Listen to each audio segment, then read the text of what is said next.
কাফেরদের সামনে আবু বকর সিদ্দিক নবীর প্রশংসা করি, নবীর গুণগান গায়। সব কাফেরগুলো একসাথে হইয়া আবু বকর সিদ্দিক এমন মার দিয়েছে, মুখের থেকে রক্ত বাইর হয়ে গেছে, গায়ের চামড়াগুলো ফেটে খানায় কাবার চত্বরে রক্তগুলো জড়তেছে পড়তেছে। হযরত আবু বকর সিদ্দিক বেহুশ হইয়া জমিনে পড়ে আছে। কাফের বেদিনেরা আবু বকর সিদ্দিকের বাড়িতে গিয়া বলতেছে, খবর পাইছো নি? তোমার সন্তানকে পিটাইয়া রক্তাক্ত বানাইয়া মাঠের মধ্যে ফালাইয়া রাখছি। আবু বকর সিদ্দিকের মা দৌড়াইয়া আইসা সন্তানের জন্য এক গ্লাস গরম পানি নিয়া, গরম দুধ নিয়া সন্তানের সামনে দাঁড়ায়া গেছি।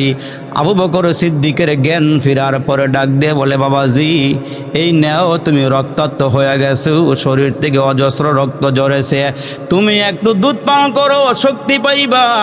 আবু বকর সিদ্দিক ডাক দিয়ে, আম্মা গো, আমারে জিজ্ঞেস করিও না আমি কেমন আছি, আগে বলো আমার নবী মুহাম্মদ কেমন আছি। আমি আমার জানের চেয়ে নবীজিরে বেশি ভালোবাসি, জানের চেয়ে নবীরে বেশি মহব্বত করি। আম্মা গো, আমি কেমন হয়েছি, মার খাইছি না রক্ত বের হইছে, এগুলো জিজ্ঞেস করার দরকার নাই, আগে বলো আমার নবী কি হালাতে আছি। আর আমারে দুধ পান করাইবার দরকার নাই, এই দুধুরে আমার নবীরে পান করাইলে আমি আবু বকর সিদ্দিক খুশি থাকব। দেখেন সাহাবী নবীরে কেমন ভালোবাসে, কেমন মহাব্বত করে। আমার নবীও জানাই দিয়ে গিয়েছেন, হে জুরান এলাকার বাবাজিরারি, নবীজি বলেন, লা ইউমিনু আহাদুকুম হাত্তা আকুনা হাব্বা ইলাইহি মিন ওয়ালিদিহি ওয়া ওয়ালাদিহি ওয়ান নাসি আজমাইন। প্রত্যেকটা উম্মত নিজের জানের চেয়ে রাসূলকে বেশি ভালোবাসতে হবে, নিজের সন্তানদের থেকে বেশি ভালোবাসতে হবে, আব্বা আম্মার চেয়ে বেশি ভালোবাসতে হবে, ব্যবসার থেকে নবীরে বেশি ভালোবাসতে হবে, চাকরির থেকে নবীরে বেশি ভালোবাসতে হবে, নবীর জন্য প্রয়োজনে জান দিতে হবে, নবীর জন্য প্রয়োজনে মাল দিতে হবে, প্রয়োজনে নবীর জন্য গায়ের তাজা রক্তগুলো দিতে হবে। ঠিক কিনা বলে? এরে মুসলমান ভাইরা, হযরত আবু বকর সিদ্দিক দাঁড়াইয়া আছে, দুইজনই খুদি ডাক দিয়া কয়, একজন আরেকজনকে ডাক দিয়া কয়, খবর পাইছুনি? কি খবর? কয় মুহাম্মাদের আল্লাহ গরিব হয়ে গেছে। আওয়াজ দিয়া কোন নাউজুবিল্লাহ, একসাথে জোরে আওয়াজ করে বলেন নাউজুবিল্লাহ। অথচ আল্লাহ বলেন, আল্লাহুল গনিয়্যু ওয়া আনতুমুল ফুকারা, ধনী হইলাম আমি আর দুনিয়ার সবাই হইলা ফকির। আমরা কি? আমরা কি? আমরা ফকির, আমরা গরিব, আমরা মিসকিন। অথচ আল্লাহ বলেন, আল্লাহুল গনিয়্যু ওয়া আনতুমুল ফুকারা, আমি হইলাম ধনী আর দুনিয়ার সব হলো ফকির। দুনিয়ার সব হইল কি? ফকির। আমরা চাই কার কাছে?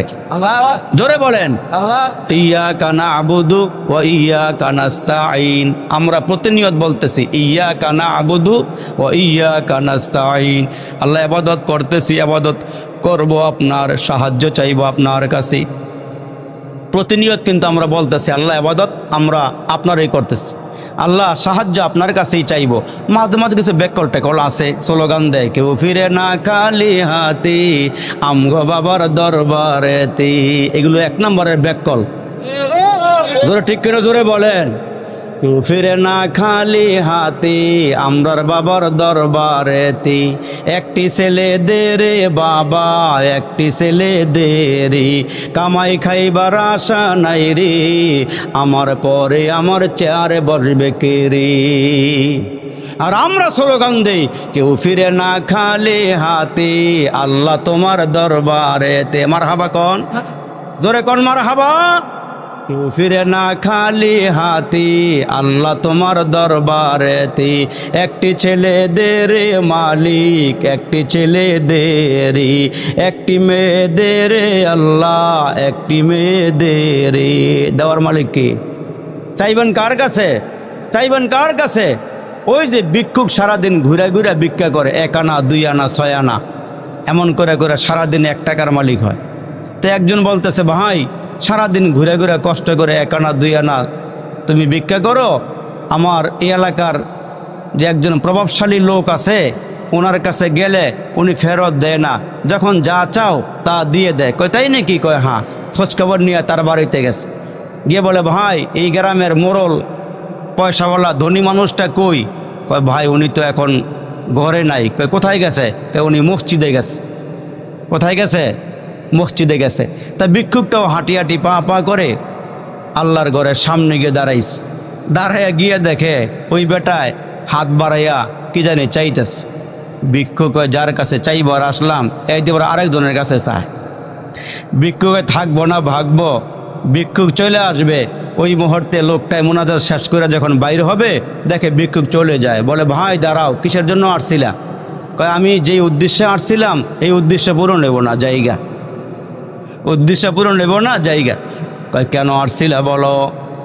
কয়, আমি সারাদিন ভিক্ষা করি, 1 আনা 2 আনা 4 আনা 6 আনা। আমি খবর পাইছি আপনি নাকি অনেক বড় দানবীর, আপনি যা একবার দিয়া দিলে আর কয়েক বছর কামাই রোজগার করা লাগে না। আমি আইসা দেখি আপনি কার কাছে জানি চান, আমি ভিক্ষুক কি আপনি দেওয়ার বড় ভিক্ষুক দেখা যায়? আপনি কার কাছে চাইলেন? ওই ধনী লোকটা ডাক দিয়া কয়, আমার নিজের কাছে কিছুই নয়, আমি আরেকজনের কাছ থেকে চাইয়া তোমাদেরকে দান করি। কয়, উনি কে? কয়, উনি আমার রব, উনি আমার আল্লাহ, আমি ওনার কাছ থেকে চাইয়া চাইয়া তোমাদেরকে নিয়ে দিই। ভিক্ষুকটা ডাক দিয়া কয়, তাইলে আপনার কাছে আমার চাওয়ার দরকার নাই, আপনি যেহেতু রাস্তাটা দেখাইয়া দিলেন, আজকের থেকে আপনার কাছে আর চাবো না, মানুষের কাছে আর হাত বাড়াইব না, আমি ওনার কাছ থেকে চাইয়া চাইয়া আমার সব আশা ভরসা আমি পূরণ করব। তো মুসলমান আল্লাহ ডাক দিয়ে, আমি হইলাম ধনী, দুনিয়ার সব মানুষ হইল গরিব, আমি হইলাম ধনী, আমি শাহেনশাহ, আমি কারো মুখাপেক্ষী নই, আমি আল্লাহ কাউকে জন্ম দেই নাই, কাহারো নিকট থেকে জন্ম নেই নাই, আমি কাহারো মুখাপেক্ষী নই, আমি আল্লাহ সবাইরে দিই, আমি আল্লাহ কাহারো নিকট থেকে নেই না। জোরে কন্যা সুবহানাল্লাহ। তো হযরত আবু বকর সিদ্দিক নরম দিলের সাহাবী দাঁড়ায়া বলতেছে, ইহুদি একজন ইহুদি আর একজন ইহুদিকে বলে, শুনছনি? কয়, মোহাম্মদ গরিব, মোহাম্মদের আল্লাহ গরিব হয়ে গেছি। আল্লাহ নবীর সাহাবী নরম দিলের মানুষ, যেহেতু আল্লাহর বিরুদ্ধে কথা বলেছে ইহুদি, আর সহ্য করতে পারে নাই। নরম দিলের সাহাবীর পুরা পায়ের রগের থেকে নিয়ে পায়ের তলার থেকে মাথা পর্যন্ত গোসা উঠে গিয়েছে, রাগ উঠে গিয়েছে। ইহুদিরে এমন জোরে এক থাপ্পড় লাগাইয়া দিয়েছি, একটা থাপ্পড় দিয়া জমিনের উঁচার থেকে নিচে ফলাইয়া দিছি। দেখবেন নরম মানুষ গরম হলে এটা ধরে রাখা যায় না, ঠিক কিনা জোরে কন? নরম মানুষ গরম হলে সহজে তারে আটকায় রাখা যায় না, এমন গরম হয়েছে, ফায়ারের জায়গা পুরা। আবু বকর সিদ্দিক এমন জোরে এক থাপ্পড় লাগাইয়া দিয়েছে, আল্লাহর বিরুদ্ধে কথা বলবা। এই জমিন আল্লাহর, আসমান আল্লাহর, ये जमीन मेरे लिए है, आसमां मेरे लिए, और है मसरूफ खदमत कुल जहां मेरे लिए, हरकत अफलाक अंजुम दौर शमसी का निज़ाम चल रहा है तेरे से ये कारवा मेरे लिए, एक मेरे दम से है उस बज़्म आलम का फरूग, और कब खदमत है ये सब का नूम मेरे लिए। कि दुल লতার গাছে এত বড় কদু, কার ইশারায় মৌমাছিরা মৌচাকে দেয় মধু। শিমুল গাছে কে দিল রে নরম নরম তুলা, কার আদেশে চৈত্র মাসে জমিন মাঝে ধুলা। মরিচ গাছে কে দিল রে মরিচ এত ঝাল, কার আদেশে ভাদ্র মাসে পাকে গাছে তাল। কতই যে সুন্দর এই ধরা বানিয়েছেন প্রভু কুদরত দ্বারা, কে হয়তো তা পারিবে না, চক্ষু যে জুড়িয়ে যায়।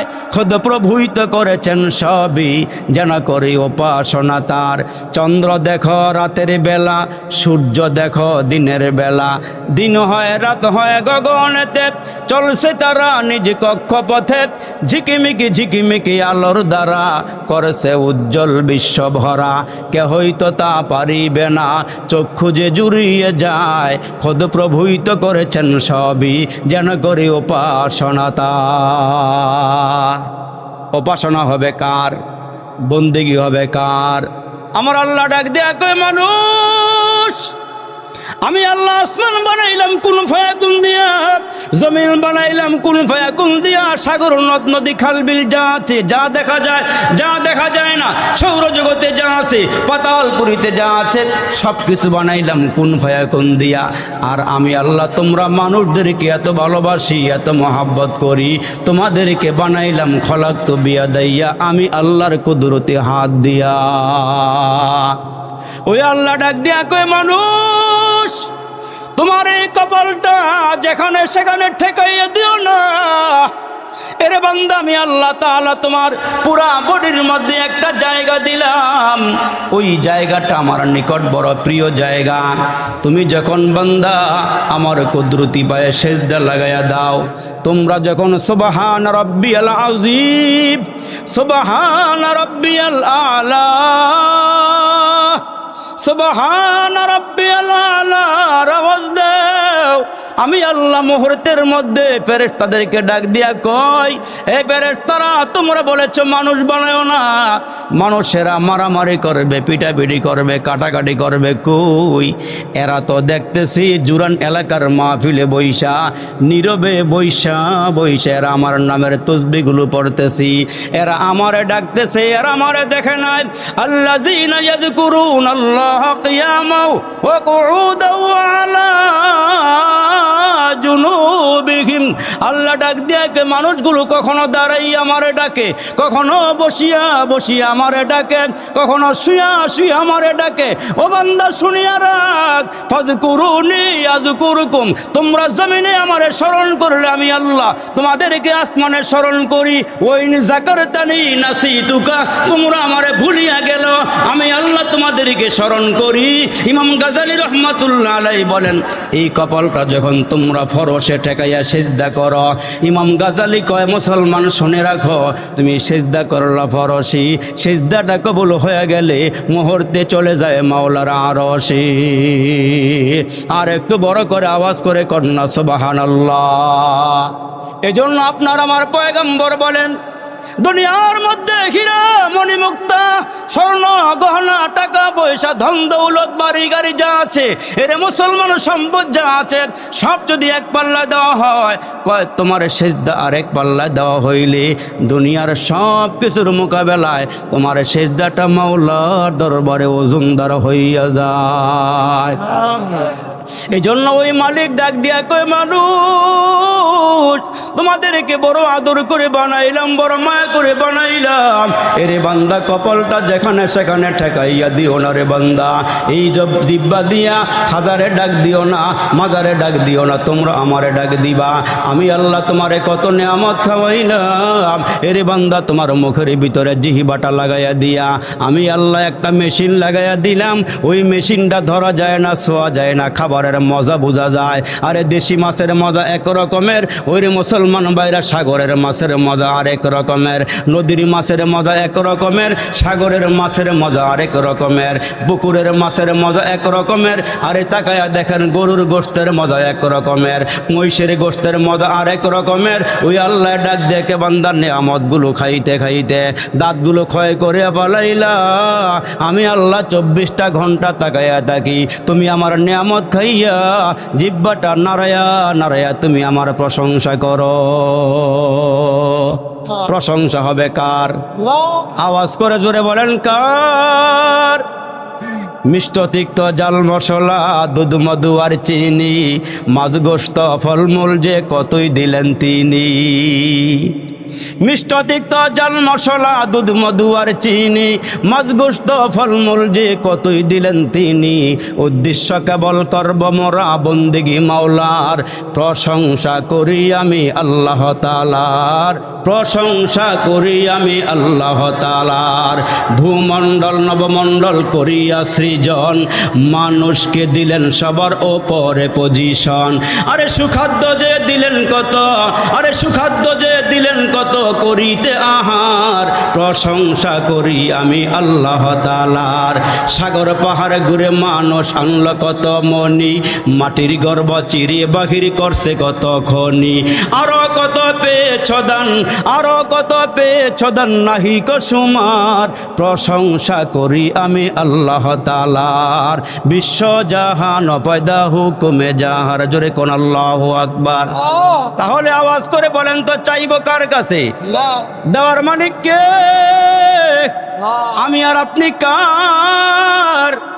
এই দুনিয়াতে পাঠাইলেন কে? বাড়ি দিলেন কে? গাড়ি দিলেন কে? এত সুন্দর বডিটা দিলেন কে? আমি আল্লাহর জন্য এখানে আসছি, আল্লাহর জন্য এখানে বসছি।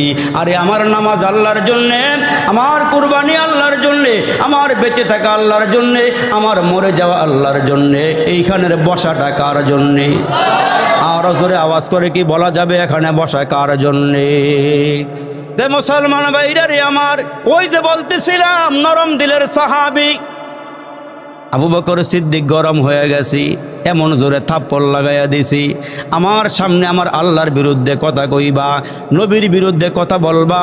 আমার যদিও শক্তি নাই, আমার টাকা নাই, পয়সা নাই, ক্ষমতা নাই, তারপরও আমার সামনে নবীর বিরুদ্ধে কথা বললে তোমার মুখের ভিতরের দাঁত একটাও রাখবো না।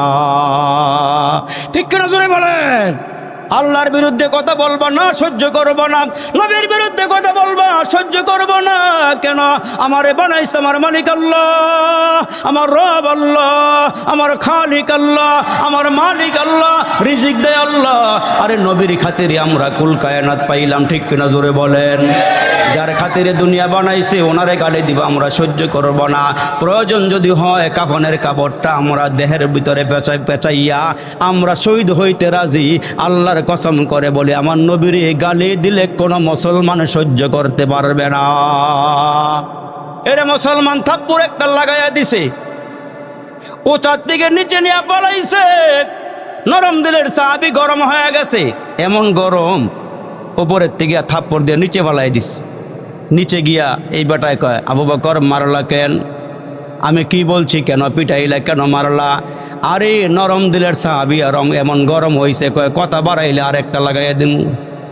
সুবহানাল্লাহ কর না জোরে মিয়া? কথা বাড়াইলে আর একটা লাগাইয়া দিমু। আমার মাওলার বিরুদ্ধে কথা বলবা, সহ্য করব না।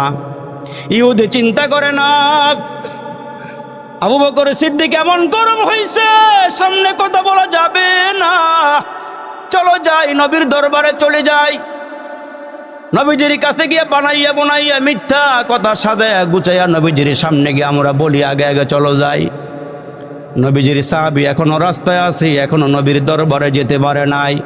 দুইজনে হাতে হাত দিয়া গলায় গলা মিলাইয়া নবীজির দরবারে গিয়া হাজির। ইয়া রাসূলুল্লাহ, ওগো নবীজি আপনার দরবারে বিচার নিয়ে আসছি। কয় কার বিরুদ্ধে? আপনার একজন সাহাবী নাম হলো হযরত আবু বকর সিদ্দিক, তার বিরুদ্ধে। কয় কেন, কি হয়েছে? কয় রাস্তা দিয়ে হাঁটতেছিলাম, আসতেছিলাম, হঠাৎ করে আপনার সাহাবী রেগে গিয়ে আমার গালে একটা থাপ্পড় লাগাইয়া দিয়েছে। দেখেন গালটারে কি করছি, আমারে ওচার থেকে নিচে ফালাইয়া দিয়েছি। আমার নবী ডাক দিয়া কয়, তুমি কার কথা বললা? আবু বকর সিদ্দিক তো নিজের গায়ে মশা বসলেও তারায় না, মাছি বসলেও তারায় না। নরম দিলের সাহাবী কার বিরুদ্ধে কথা বললা? আমি তো মনে করছিলাম হযরত ওমরের কথাটা বলবা, যারে নিয়ে আমার আশঙ্কা হয়। তুমি নামটা কার বললা? কয় আজকের থাপ্পড়ে। আল্লাহু আকবার জোরে বলেন। আল্লাহ নবীর সাহাবী ঘুরতে ঘুরতে নবীজির সামনে গিয়ে হাজির। আরে নবীর এত ভালোবাসে আবু বকর সিদ্দিক, নবীর এমন ভালোবাসি, আল্লাহু আকবার। নিজের টাকাগুলো অনেক সম্পদের মালিক। আমার নবীজির দরবারে গিয়া কই, ইয়া রাসূলুল্লাহ, এই লন আমার টাকাগুলো আপনারে দিয়ে দিলাম। কারণ হইল আপনি মাঝে মাঝে দিনের জন্য, ইসলামের জন্য টাকা চাইবেন। যে চায় সে তো নিচে থাকে, আর যার কাছ থেকে নেয় সে তো চায় থাকে। আমি চাই না আপনি হাত বাড়ায় বাড়ায় আমার থেকে টাকা নেবেন। একেবারে যা আছে সব দিয়ে দিলাম, আপনি দেদারসে খরচ করেন, আমার কোনো চাওয়া পাওয়া নাই। আবু বকর সিদ্দিক ডাক দেয়, ইয়া রাসূলুল্লাহ, দুনিয়ার মধ্যে আমি তিনটা জিনিস ভালোবাসি। ও গো নবীজি, এক নম্বরে আপনার চেহারা দেখাটা আমার নিকট বড় প্রিয়। সুবহানাল্লাহ জোরে বলেন, জোরে আওয়াজ করে সুবহানাল্লাহ বলে। ওই আপনার চেহারা দেখলে ক্ষুধা নিবারণ হয়ে যায়, আপনার চেহারা দেখলে টেনশন দূর হয়ে যায়, আপনার কাছে আসলে পেটের ক্ষুধা নিবারণ হয়ে যায়। ও গো নবীজি, আপনার সামনে বসলে পরকালে জান্নাতের নিয়ামত অনুভব করা যায়। ও গো নবীজি, এজন্য আপনার চেহারাটা দেখে আমার নিকট বড় ভালো লাগে। আবু বকর সিদ্দিককে আল্লাহ পাকের নবী ডাক দেখে, আবু বকর, এই আমার সাহাবীরা, তোমরা এখানে যারা আছো সুসংবাদ শোনো। আমার একজন সাহাবী আছে, ওই সাহাবীকে হাসরের কঠিন ময়দানে 8টা জান্নাতের দরওয়াজার থেকে ডাকা হবে, হালুম্মা ইয়া আবা বকরিন, হালুম্মা ইয়া আবা বকরিন। আবু বকর সিদ্দিকের ওপরে আল্লাহ এমন রাজি আর খুশি হয়ে গেছে, 8টা জান্নাত থেকে তলব করা হবে, আবু বকর তুমি আমার দরওয়াজা দিয়ে আল্লাহর জান্নাতে প্রবেশ করো। আল্লাহকে কেমন রাজি আর খুশি করে বলাইছে। আল্লাহু আকবার, আল্লাহু আকবার। এরে মুসলমান ভাইরা রে আমার, নবীজি ডাক দেখ, আবু বকর, কোনদিন তোমার হাত দিয়ে দেখলাম না মশা মারতে, মাছি মারতে, এই লোককে কেন মারছো? ওই নবীজি, আমি শুধু শুধু মারি নাই। কয় কেন মারছো? কয় আমার সামনে দাঁড়াইয়া আল্লাহর বিরুদ্ধে কথা কয় আমি সহ্য করতে পারি নাই। ওগো নবীজি, আমার খালেকের বিরুদ্ধে কথা বলছি, আমি সহ্য করতে পারি নাই। এজন্য গো নবীজি কষাইয়া তার গালের মধ্যে একটি থাপ্পড় লাগাইয়া দিয়েছি। আমার নবী ডাক দেখ, আবু বকর, এত মেজাজ গরম করলা কেন? কয় নবী গো, আমার সামনে দাঁড়ায় আল্লাহর বিরুদ্ধে কথা কয়, কয় আপনিও বলে গরিব, আপনার আল্লাহও বলে গরিব, এই জন্য আমার মেজাজ গরম হয়ে গেছে, আমি তার গায়ে থাপ্পড় লাগাইয়া দিয়েছি। ইহুদি দাঁড়ায় ডাক দিয়া কয়, নবী গো, আমি আসমানটার কসম খায়া কই, জমিনটার কসম খায়া কই। দেখবেন যারা মিথ্যাবাদী এরা ঘন ঘন কসম খায়, এরা ঘন ঘন কি খায়? কসম খায়। কসম, কসমও জাতের কসম না। কসম খাইলে আল্লাহর কসম খাবেন, যে আল্লাহর কসম, সত্য হইলে বলবেন যে আল্লাহর কসম, কিন্তু সে কি কয়? আসমানটার কসম, জমিনের কসম, এই কাঠটার কসম, মরা বাপের কসম, যত কসম আছে সব কাইটা কয়, নবীজি আমি এই কথা বলি নাই। আল্লাহ আল্লাহ, দেন কেমন মিথ্যা কথা। কয় নবীজি আমি এই কথা বলি নাই, শুধু শুধু আমার থাপ্পড় লাগাইয়া দিছে। আল্লাহ পাকের পয়গম্বর ডাক দে, আবু বকর, তোমার পক্ষে কোনো সাক্ষীটা কে আসেনি?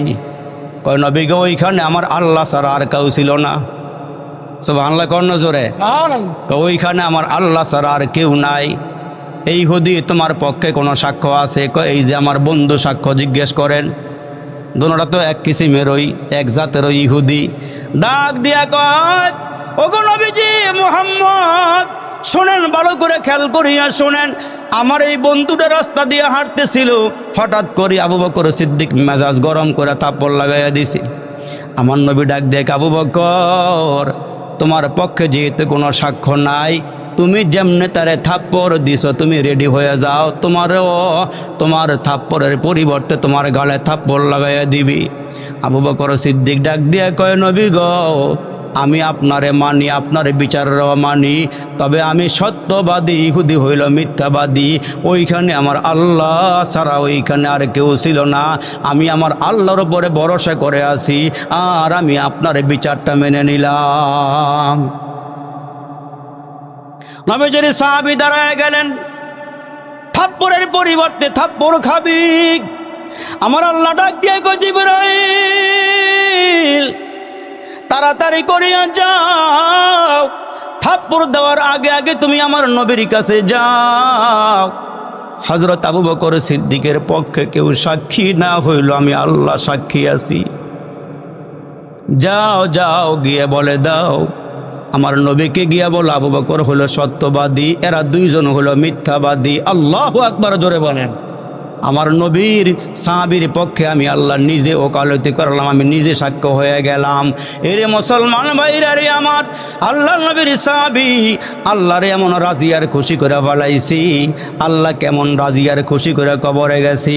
এই জন্য আমার নবী একদিন ডাক দেখ, আবু বকর, তুমি আমার সামনে বসা, একটু খেয়াল করিয়া শোনেন।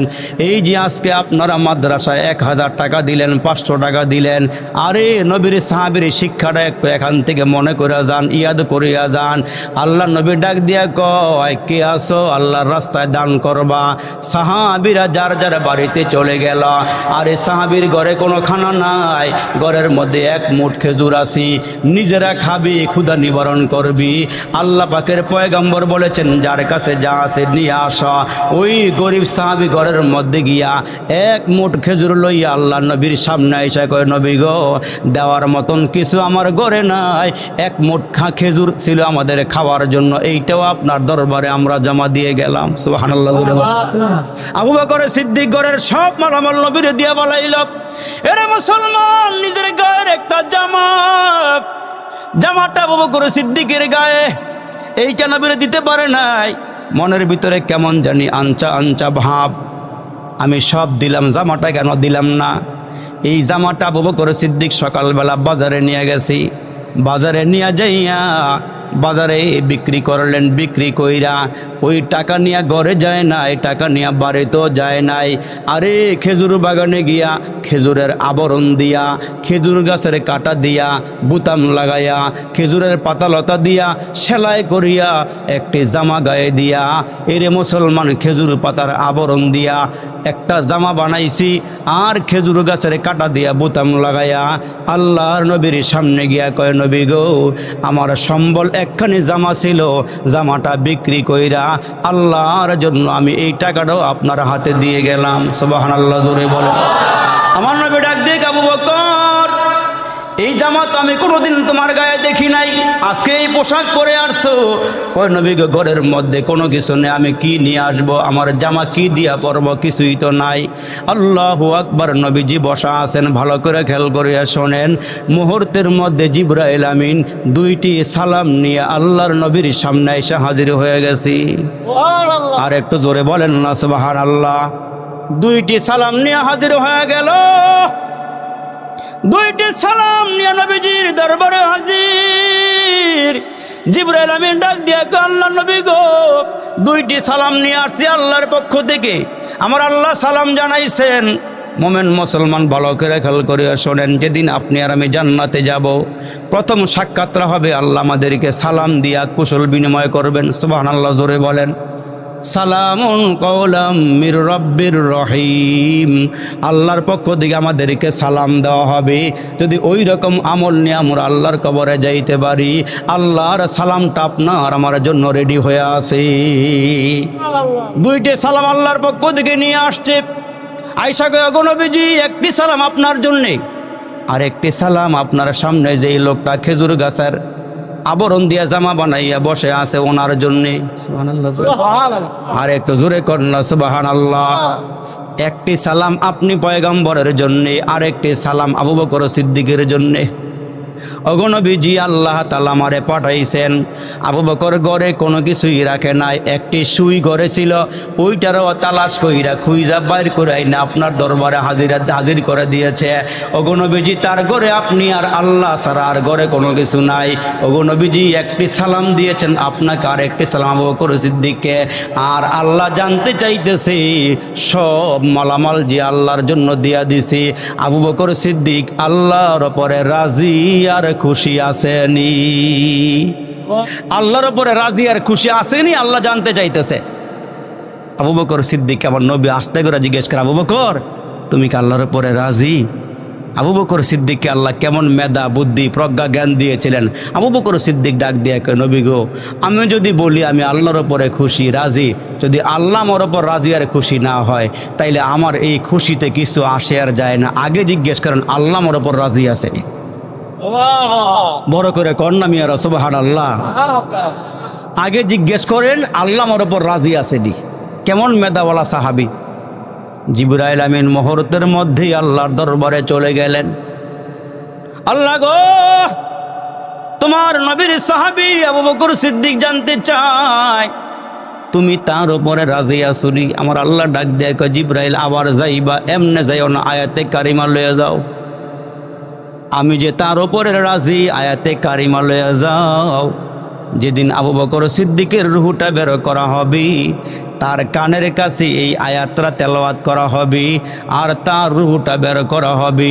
রুহুটা বের হতে দেরি হবে, আল্লাহর জান্নাতে যাইতে দেরি হবে না। জিবরাইল আমিন মুহূর্তে আল্লাহ নবীর সামনে এসে হাজির হয়ে গেল। ও নবীজি আল্লাহ আয়াতে কারিমা পড়াইছেন, ইয়া আইয়াতুহান নাফসুল মুতমাইন্না ইরজিই ইলা রাব্বিকি রাদিয়াতাম মারদিয়া ফাদখুলি ফি ইবাদি ওয়াদখুলি জান্নাতি। আল্লাহ বলবেন, ও খুরুজি, এ আবু বকর তোমার রুহুটা বের হয়ে আসুক। রুহুটা বের হয়ে আসবে, আল্লাহু আকবার, আবু বকর সিদ্দিকের রুহুটা বের হয়ে যাবে। আবু বকর সিদ্দিক ইন্তেকালের আগে তার ছেলেকে ওসিয়ত করে, সাহাবীদেরকে ওসিয়ত করে একটা কাজ কইরু, আমি আমার নবীর সঙ্গে মক্কাতেও ছিলাম, মদিনাতেও ছিলাম, আরে যুদ্ধের ময়দানেও ছিলাম, আমি চাইতেছি মরণের পরেও আমি আমার নবীর কিনারায় থাকি। আল্লাহু আকবার জোরে বলেন। এজন্য বড় বড় বুজুর্গরা মদিনাতে গিয়া দোয়া করছেন, বকি হে মুকদ্দাস পে হো মেরে মারকাদ হামেশা রাহু मैं কিনারে মদিনা, হামেশা রাহু मैं কিনারে মদিনা। আল্লাহু আকবার জোরে বলেন।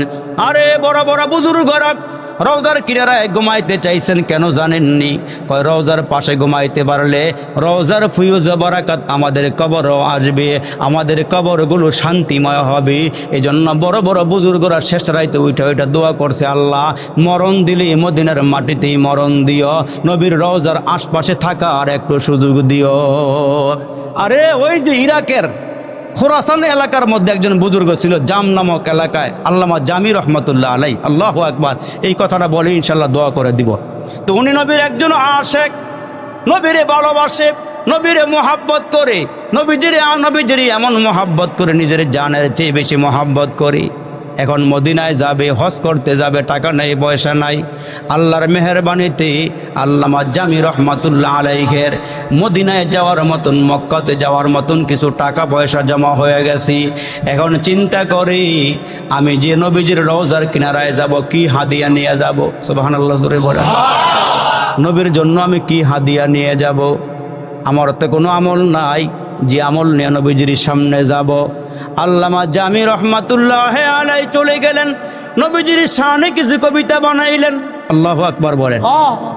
এটাই হবে আমার পক্ষ থেকে নবীজির জন্য হাদিয়া। আরে বড় বড় বুজুর্গরা রওজার কিনারায় গিয়ে বলছে, রখসার সে বোর কাকে যারা পর্দা উঠা দো, লিল্লাহে মুঝে হসনে খুদা দাদ দেখা দু, मैं दूर हूँ मजबूर हूँ सैयद आलम, दीदार दिखाते नहीं आवाज सुना दू, ऐ बहर करम सदका हुसैन इब्ने अली का, प्यासा हो मुझे शरबत दीदार पिला दू। আল্লাহু আকবার। রওজার কিনারায় গিয়ে বলছে, নবী গো, বহু দূর থেকে আসছি, আপনার চেহারাটা একটু দেখাইয়া দেন। আল্লাহ নবী গো, আপনাকে একটু দেখতে চাই। আরে কবি মুসলমান বর রেফাই, কবির আহমদ রেফাই রহমতুল্লাহ আলাই নবী রওজার কাছে গিয়ে থাকে, না না, দূরে যখন ছিলাম নবীজিকে নানা বলে সম্বোধন করে বলে, যখন দূরে ছিলাম রুহুটা আপনার কাছে পৌঁছাইয়া দিয়েছিলাম, আর এখন সরাসরি এসে হাজির হয়ে গেছি। আমি চাইতেছি আপনার রওজার মাঝখান থেকে হাতটা উঠে বের হয়ে আসুক, আমি একটু মুসাফা করি, আমার দিলটারে শান্তিময় করি। জোরে কোন সুবহানাল্লাহ। কবির আহমদ রেফাই যখন নবীজিরে ডাক দিছে, আল্লাহু আকবার, আল্লাহু আকবার, নবীজির রওজার মাঝখান থেকে হাত মুবারক বের হয়ে আসছে। আর একটু জোরে কোন সুবহানাল্লাহ, জোরে কোন সুবহানাল্লাহ। কেমন চোখ লুয়ে গেছে, কেমন কলব লুয়ে নবীজির কাছে গেছে, হাত বের হয়ে আসছে। আল্লাহু আকবার, আল্লাহু আকবার। তো আল্লামা জামি রহমাতুল্লাহ আলাই হজের কাজ সম্পাদন করলেন। হজের কাজ শেষ করিয়া নবীর রওজার দিকে রওনা দিবেন, কিন্তু মুসলমান রাস্তা বন্ধ হয়ে গেছে, প্রতিবন্ধক হয়ে গেছে। আমার নবীজি রওজার ভিতর থেকে ওই সময়ের বাদশাকে স্বপ্নে দেখায়, তাড়াতাড়ি করে জামিরে আসা বন্ধ করে দি। সুবহানাল্লাহ জোরে বল। আল্লামা জামি যেন আমার রওজার মধ্যে আসতে না পারে। আসলে সে কিন্তু চোর ডাকাত সন্ত্রাস কোনো কিছুই না, এমন একটা কবিতা বানাইছে যেই কবিতার কারণে নবীকে রওজার ভিতর থেকে উঠে আসতে হবে। সুবহানাল্লাহ জোরে বলেন। যে মাহজুরি বরামদ জানে আলম, যে মাহজুরি বরামদ জানে আলম, তারাহম ইয়া নবী আল্লাহ তারাহম, তারাহম ইয়া নবী আল্লাহ তারাহম। নবীজির জন্য নিজে মুসলমান কবিতা বানাইছি। রওজা শরীফের দিকে রওনা দিয়েছি। মক্কা শরীফ থেকে মদিনার উদ্দেশ্যে রওনা দিয়েছে। আল্লাহর নবী ঘুমের ঘরে বাদশারে স্বপ্নে দেখায়, আল্লামা জামিরে আটকাও, সে যদি আমার রওজা পর্যন্ত আইসা কবিতাগুলো পাঠ করে রওজার ভিতরে থাকতে পারবো না, আমাকে বের হয়ে আসতে হবে, তাড়াতাড়ি করে আটকাও। বাদশাহ লোক লস্কর পাঠাইয়া দিয়া, প্রশাসন বাহিনী পাঠাইয়া দিয়া জামিরে আটকাইলেন। তুমি যাইতে পারবা না, তোমার মদিনায় যাওয়ার অনুমতি নাই, মদিনায় যাওয়ার পারমিশন নাই, আইনা আটকায়া রাখলেন। কিন্তু দিল তো মানে না, রওজার জন্য পাগল, নবীর জন্য পাগল। এরে মুসলমান, তুমি আর আমিও নবীর জন্য পাগল। এরে মুসলমান, নবী দেখতে মনে চায়, নবী দেখি নাই, নবীর সাহাবীও দেখি নাই। আমার নবী ডাক দিয়া কয়, তোমরা যদি আমারে পেতে চাও, আমারে দেখতে চাও, এই চোখের হেফাজত করো, চোখ দিয়া কোনো গুনাহ কইরো না, হালাল খাবার খাইও, হারাম কোনো কাজ কইরো না। চোখের হেফাজত করো, নাকের হেফাজত করো, কানের হেফাজত করো, হাত পায়ের হেফাজত করো। আর তুমি রাতের বেলা 5 ওয়াক্ত নামাজ তাকবীর উলার সাথে পইরা রাতের বেলা পাক বিছানার মধ্যে অজুর হালাতে শুইয়া আমার উপরে দুরূদ শরীফ পড়তে পড়তে ঘুমায়া যাইও। তুমি জুরাইন থাকতে পারো, আমি মদিনার রওজায় থাকতে পারি। ঘুমের ঘরে তুমি উম্মতের সঙ্গে আমার দিদার হয়ে যাবে। এরে উম্মত, আল্লামা জামি রহমাতুল্লাহ আলাইহি আটকায়া দিলেন। আল্লাহর ওলি জামি রাতের বেলা 2 চোখের পানি ফেলায়া কাঁদিয়ার বলে, মালিক, আমি কি অন্যায় করেছি, আমি কি পাপ করেছি রে আল্লাহ? মদিনার মাঠে কি আমারে কবুল করবে না? মদিনার মাঠে কি আমারে গ্রহণ করবে না? আল্লাহ, জীবনের একটা তামান্না ছিল, জীবনের একটা আশা ছিল নবীর সঙ্গে দেখা করব। আল্লাহ গো, বহু দূর থেকে আসছি, এই পোড়া কপাইল্লার একটু নবীর রওজায় যেতে দাও। আল্লাহ, রাস্তাটা আমার জন্য বন্ধ করো না। এরে মুসলমান, পরের দিনে আবার লুকায়া লুকায়া বাদশার চোখ ফাঁকে দিয়া মদিনার দিকে রওনা দিয়েছি। যাবে যাবে যাবে যাবে, আমার রাসূল বলেছেন, মানজারা কবরি, মানজারা কবরি, মানজারা কবরি ওয়াজাবাত লাহু শাফাআতি। আমার যে উম্মত আমার রওজাটা জিয়ারত করবে, আমার জীবদ্দশে আমার উম্মতের সঙ্গে দেখা হয় নাই, যারা আমার রওজাটা জিয়ারত করবে, হাসরের কঠিন দিনে ওই উম্মতের জন্য সুপারিশ করা আমার উপর ওয়াজিব হয়ে যাবে। ওই উম্মতকে জান্নাতে নেওয়া আমার জন্য পরিহার্য হয়ে যাবে। আল্লাহর এই পিয়ারা বান্দা আল্লামা জামি রহমাতুল্লাহ আলাইহি, এরই মুসলমান বিভিন্ন কিতাবের মধ্যে বিভিন্ন রকমের ঘটনা আসছে। আল্লামা জামি রহমাতুল্লাহ আলাইহি তাকায়া দেখি একজন লোক ওটের ওপরে লাকড়ির বোঝা বহন করে রওনা দিছি।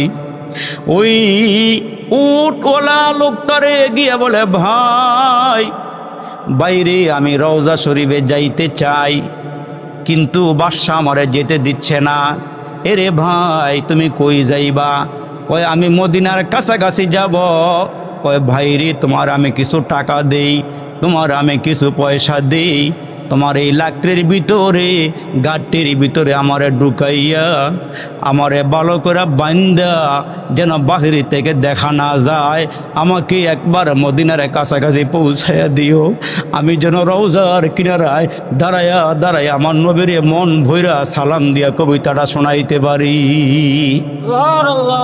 কিন্তু মুসলমান ভাইরারে আমার, আল্লামা জামি রহমাতুল্লাহ আলাইহি রওনা দিয়েছে, অর্ধি পথ চলে গিয়েছে।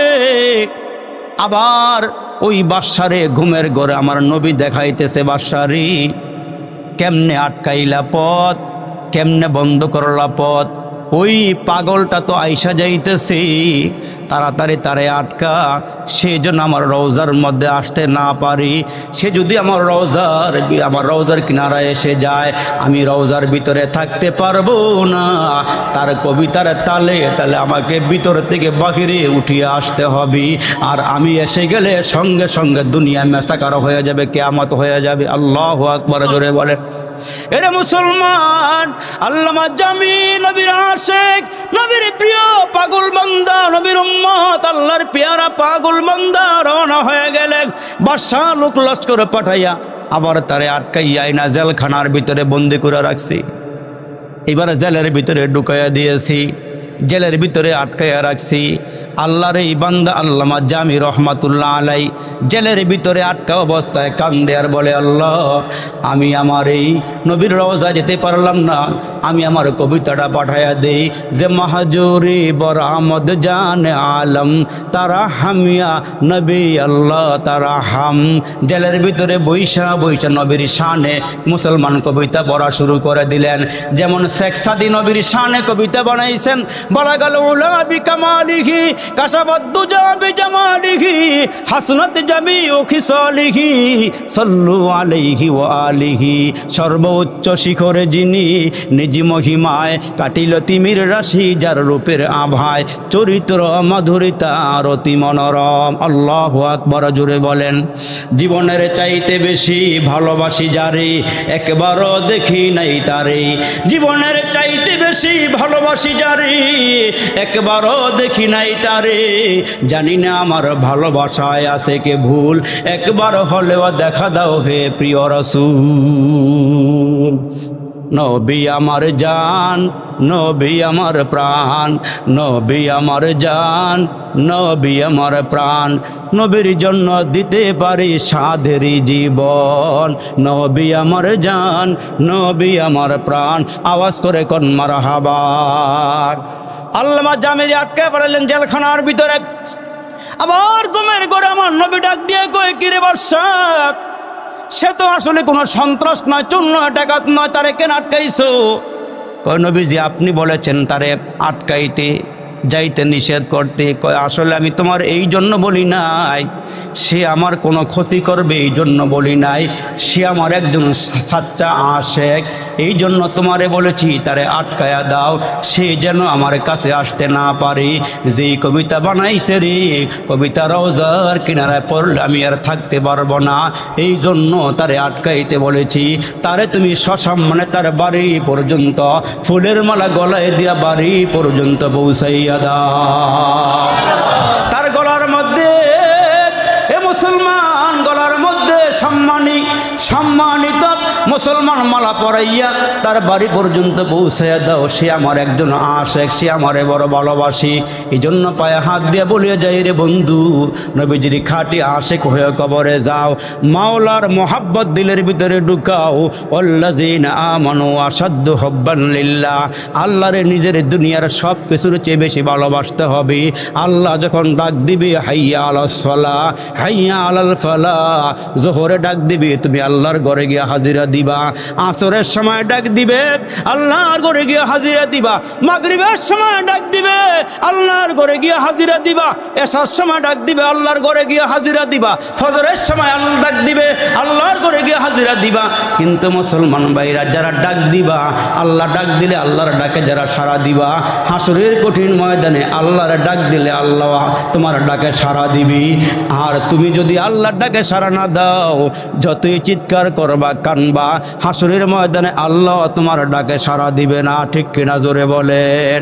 এই জন্য মাল্লাহুল মাওলা ফালাহুল কুল। আল্লাহ তোমার হয়ে গেলে দুনিয়ার সব তোমার হয়ে যাবে। আমরা আল্লাহকে রাজি আর খুশি করে কবরে যাইতে চাই। কারা কারা তৈয়ার? নারায়ে তাকবীর, নারায়ে তাকবীর। কোরআন সুন্নাহর আলো। ওয়াজ মাহফিল যেখানে, ওয়াজ মাহফিল যেখানে, মাদ্রাসা মসজিদ যেখানে, নারায়ে তাকবীর। আল্লাহ সবগুলো হাত কবুল করেন, বলেন আমিন। আপনারা অনেক টাকা পয়সা দিছেন। وصحابه أجمعين ربنا فاغفر لنا ذنوبنا وكفر عنا سيئاتنا وتوفنا مع الأبرار يا أول الأولين يا আখিরাল আখিরিন ইয়া যাল কুওয়াতিল মাতিন ইয়া আরহামার রাহিমিন। ফেলিয়ে না দিও রে মালিক, ফেলিয়ে না দিও, গুনাহ যত করেছি আমরা ক্ষমা তুমি করিও। বান্দা আছে বন্দিগি নাই, শেষ করেছি জিন্দিগি, বিচার দিনে পরকালে এ পাপীদের উপায় কি? মাফ করে দাও রে মালিক, মাফ করে দাও, গুনাহ যত করেছি আমরা ক্ষমা তুমি দাও। জ্বালায়ও না আমরা রে আল্লাহ দোজখের আগুনে, এমন কঠিন আগুন সহিব কেমনে? ভাই বন্ধু সবাই মিলি কবরে শুয়া বুকে দিবে মাটি, দরজা বন্ধ করে দিবি জনমের লাগি, দরজা বন্ধ করে দিবি জনমের লাগি। এরে মালিক তাকায়া দেখো এলাকার মহল্লার পাকা পাকা দাড়িওয়ালা মুরব্বীরা হাতগুলো বাড়াইছি। এরে মালিক আমার নওজোয়ান যুবকেরা হাতগুলো বাড়াইছি। এরে মালিক হায়াতের জীবনে কত গুনাহ করেছি, পাপের বোঝা মাথায় নিয়া কাঙ্গালের মতো ভিক্ষুকের মতো তোমার দরবারে হাতগুলো বাড়াইয়া দিয়েছি। এরে আল্লাহ মায়ার নজরে তাকাও, দয়ার নজরে তাকাইয়া রে জিন্দেগির সব গুনাহগুলো মাফ করিয়া দাও। তুমি যদি মাফ না দাও রে মালিক, কে মোদেরকে মাফ দিবে রে আল্লাহ? ইয়া আল্লাহ ছোট গুনাহ বড় গুনাহ, জানা গুনাহ অজানা গুনাহ, প্রকাশ্যে গুনাহ গোপনের গুনাহ, সবগুলো গুনাহ লইয়া সবাই মিলে কাঙ্গালের মতো হাতগুলো বাড়াইয়া দিয়েছে রে আল্লাহ। মায়ার আল্লাহ ওরে মায়ার মালিক, মায়ার নজরে তাকাইয়া জিন্দেগির সব গুনাহগুলো মাফ করিয়া দাও। এরে মালিক জানি না কার জানি মন নাই, জানা নাই রে মালিক কার জানি বাবা নাই রে।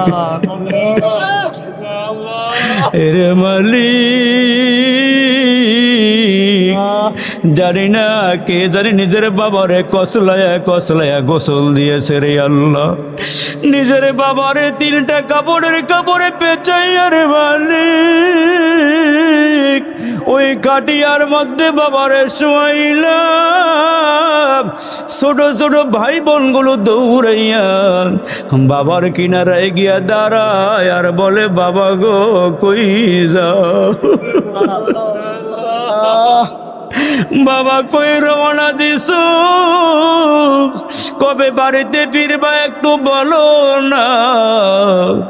বাবা এটা কোনো কথা বলে না, মুখের কাপড়টাও সরহে না।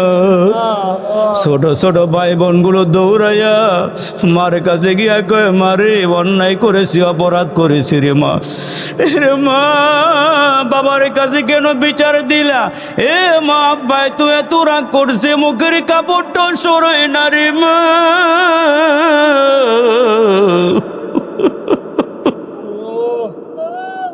আল্লাহ রে কার জানি বাবা নাই, কার জানি মা নাই রে।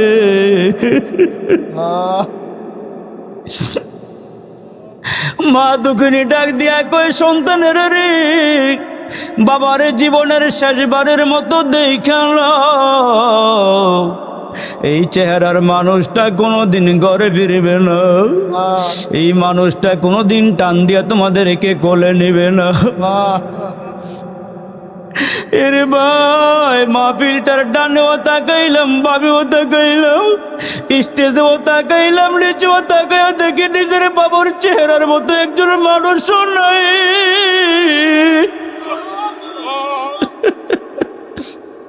এখন তো আমারে কেউ ডাক দেয় না, কেউ তো এখন আমার খোঁজ খবরও নেয় না। ইয়া আল্লাহ, কার বাবার কবরে জাহান্নামের আগুন,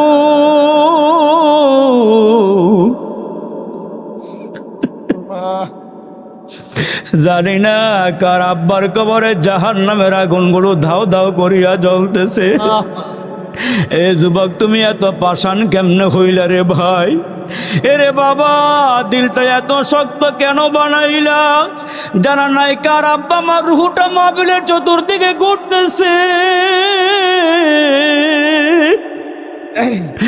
আর বলতেছে ছেলেরে একটু দোয়া কইরা দে। মা ডাইকা বলে, সন্তান আমার একটু দোয়া ভিক্ষা করে দে। জানি না কার আব্বা আমার কবরে 99টা সাপ কামড়াইতেছে, জানা নাই কার আব্বা আমার কবরে বিচ্ছুগুলো কামড়াইতেছে রে আল্লাহ। এ মুসলমান, 1 ফোঁটা 2 ফোঁটা চোখের পানি যদি পালাইতে পারো, আমার মাওলা কুদরতি হাত বাড়াইয়া তোমার চোখের পানিগুলো নিয়ে যে কবরের মধ্যে ঢালিয়া দিবে। এরে তোমার তুমি সন্তানের চোখের পানি কবরে যাওয়ার সঙ্গে সঙ্গে জাহান্নামের আগুনগুলো যখন নিভিয়া যাবে, ও ওই মুহূর্তে ডেকে বলবে, কিসের পানি, কিসের পানি? এগুলো কি আবে হায়াতের পানি, না জমজমের পানি, নাকি হাউজে কাউসারের পানি? আমার মালিক ডেকে বলবেন, না, এগুলো হাউজে কাউসারের পানি নয়, আবে হায়াতের পানিও নয়, জমজমের পানিও নয়। আরে মাহফিলের ময়দানে বসিয়া তোমার সন্তান তোমার জন্য চোখের পানি পালাইছে, ওই চোখের পানিগুলো আমি আল্লাহ বৃথা দেই নাই, বৃথা দেই নাই। আমি আল্লাহ কুদরতি হাত বাড়াইয়া চোখের পানিগুলো আইনা কবরের মধ্যে ডালিয়া দিলাম, আর সঙ্গে সঙ্গে কবরের আগুনগুলো নিভিয়া গেল। এরে মালিক, কার জানি মা নাই, কার জানি বাবা নাই, কার জানি রক্তের ভাই কবরে চলিয়া গেছে, কার জানি বোন কবরে চলিয়া গেছে, কার জানি বিবি কবরে চলিয়া গেছে, কার জানি বন্ধু মহল কবরে চলিয়া গেছে। এরে মালিক, এই মহল্লার থেকে যারা কবর দেশে ঘুমাইয়া আছি, আল্লাহ সবাই রে মাফ করিয়া দিও। আল্লাহ কবরগুলো জান্নাতের বাগান বানাইয়া দিও। এ আল্লাহ, আমার বাবাজির, আমার যুবকরা যারা আরামের ঘুম হারাম করিয়া বসিয়া রইল, ইয়া আল্লাহ সবাইকে তুমি মাফ করিয়া দাও। আল্লাহ সবাইকে নেককার বানাইয়া কবুল করিয়া নাও। আল্লাহ বসাগুলো নাজাতের ওসিলা বানাইয়া দিও। ইয়া আল্লাহ, এই মাদ্রাসাটা তুমি